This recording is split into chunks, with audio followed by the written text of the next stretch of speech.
Israel is preparing to begin deportation hearings for hundreds of Palestinian solidarity activists. They were detained on an aid flotilla bound for Gaza. Global outrage at their treatment by Israel is growing. The activists were taken into custody when Israeli forces intercepted 28 boats in international waters on Monday. They were trying to break Israel's blockade on Gaza, which has remained in place despite the ceasefire.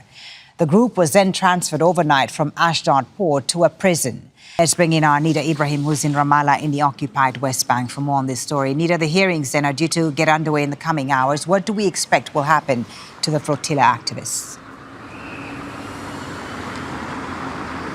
Well, usually what Israel tries to do with these flotilla activists is to prevent them from ever trying to sail towards Palestinian waters, to try and sail into Gaza to break the siege.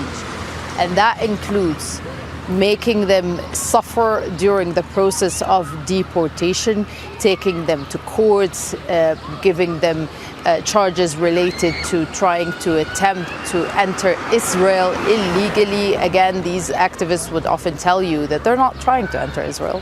And they are often being intercepted in international waters as they try to sail into Gaza. We've been there before with several flotillas trying to break the siege on Gaza, trying to send aid to the besieged strip. But most notably, Israel is still suffering the repercussions of the PR nightmare that has been caused because of the torture that many of these activists have reported.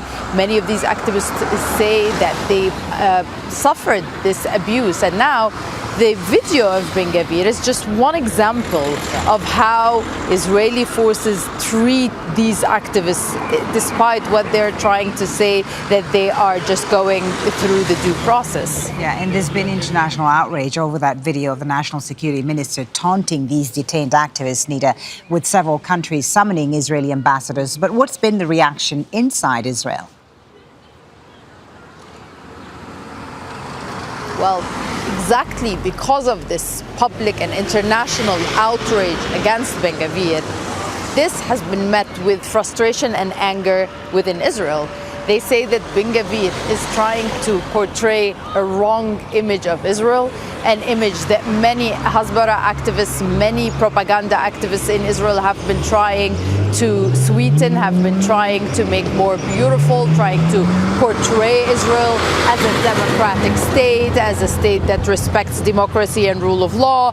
And acts like these only confirm what Palestinians have been saying for years about torture in Israeli jails, about the nature and the racism and the attacks that they are subjected to inside Israeli jails. So the fact that there are international solidarity activists being treated like that is another example or another evidence and confirmation that the same, if not more, happens to Palestinians inside Israeli jails. And that's what activists are trying to do. They're trying, yes, to break the siege, but at least they know that they could shed some light, given the fact that they have international passports, that they have countries they come from that should and would try and defend them, that uproar would help in showing the real image of what Israel is doing. So again, there's deep frustration in Israel because what they're trying to say and what they're trying to portray about their state is often debunked by videos like that by Itamar Gvir, the national security minister, who was not alone. We have also another Israeli minister, who was at the port of Ashdod and who released a video calling them, these activists, as terrorists, as activists who have been drunken by alcohol. So all of these acts are not just related and not confined to Itamar Gvir as someone who is from the far right, but we are talking about a system that tortures and that intimidates and that is against international solidarity, but tries to portray itself as the opposite. Nida, thank you for that. That's Al Jazeera's Nida Ibrahim reporting there live from Ramallah in the occupied West Bank.